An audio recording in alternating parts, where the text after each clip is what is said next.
Jonathan Grant, a billionaire tech CEO, strides through JFK Airport's departure terminal, sharp in his suit and glued to his phone. He's fresh from delivering a keynote on artificial intelligence, his mind racing with thoughts of data, deals, and deadlines. The world knows him as a visionary, a genius who built an empire from nothing. But just as he reaches his gate, something stops him cold. Across the bustling lounge, he spots a familiar face, an older man in a worn janitor's jacket, surrounded by three young boys laughing over snacks. Jonathan's heart skips. The man is Marcus, the janitor who used to quietly clean the halls of Jonathan's tiny startup office 15 years ago.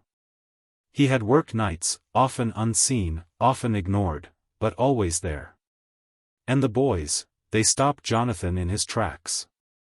Each one of them bears a resemblance so strong, it's uncanny. Their faces, their eyes, even the way they smile, it's like looking into a mirror of his past self. In that chaotic, noisy terminal, the world seems to pause. Jonathan, a man who had long buried his past in the noise of success, is now face to face with a memory he never expected to return. A janitor who once helped him survive, and three children who look like they could be his own. The moment is surreal, powerful, and filled with unspoken emotion, raising questions Jonathan never thought he'd have to answer. Jonathan walks into the small coffee shop, heart pounding, unsure of what to say. He approaches Marcus slowly, not knowing if the man would even remember him. But Marcus looks up and smiles, calm and warm, as if they'd seen each other just yesterday. The three boys sit at the table, giggling and dipping French fries into ketchup, completely unaware of the weight hanging in the air between the two men. They sit down, and as the awkward silence fades, Marcus begins to speak.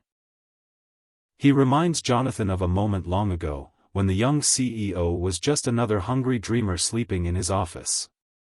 One night, Marcus overheard a call where Jonathan admitted he couldn't make rent or afford to eat. Without hesitation, Marcus had slipped him $200, every dollar he had. Jonathan had promised to return it someday. But as the company grew, the debt was buried and forgotten. "I knew you were going to do something big," Marcus says with a soft smile. "I just figured you needed a little push." Jonathan sits there, stunned. The memory, long buried under years of meetings and milestones, now crashes down on him. Shame creeps in. All his success, all his wealth, and yet the man who helped him at his lowest moment never received so much as a thank you. In that instant, the weight of forgotten kindness feels heavier than any boardroom loss he's ever suffered. Seated near the boarding gate, the energy of the airport buzzes around them, but Jonathan's focus is locked on the three boys playing quietly nearby. Their laughter is light, innocent, and eerily familiar. He can't ignore the resemblance any longer. The same eyes, the same smirk when they tease each other. Something deep inside him stirs. He turns to Marcus, trying to sound casual but unable to hide the tension in his voice. "Marcus, who are the boys?" he asks softly. Marcus's smile fades slightly. He looks down for a moment, then speaks, his tone low and steady. "Their mother. Elise. She worked nights at your old office. You probably remember her." Jonathan's heart skips. Elise. The name alone brings back a flood of buried memories, brief moments, late-night talks, a connection that never had the chance to grow. Marcus continues, "She passed away 5 years ago. Cancer. Right before she died, she told me you reminded her of someone. I didn't ask questions. I just stepped in for the boys." Jonathan's mind races. He pulls up old photos on his phone. There she is, young and smiling, eyes full of life. And now, in front of him, are three small reflections of that past. He turns to Marcus, voice trembling. "Are they mine?" Marcus nods gently, his expression kind but firm. "They deserve the truth one day. But I never wanted anything from you, Jonathan. I just wanted them to have a chance at something better."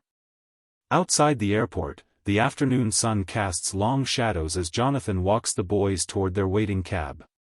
The three of them chatter excitedly, unaware of the storm inside him. Just before getting in, one of them tugs at Jonathan's sleeve and hands him a folded piece of paper, a crayon drawing of Superman in a suit, carrying a briefcase. Jonathan unfolds it slowly, his chest tightening. In the drawing, the superhero isn't flying. He's walking beside three smiling kids. Jonathan glances at Marcus, his eyes shimmering with emotion. "You didn't just give me $200, he says, voice cracking. You gave me something I never knew I needed, my future, and my family."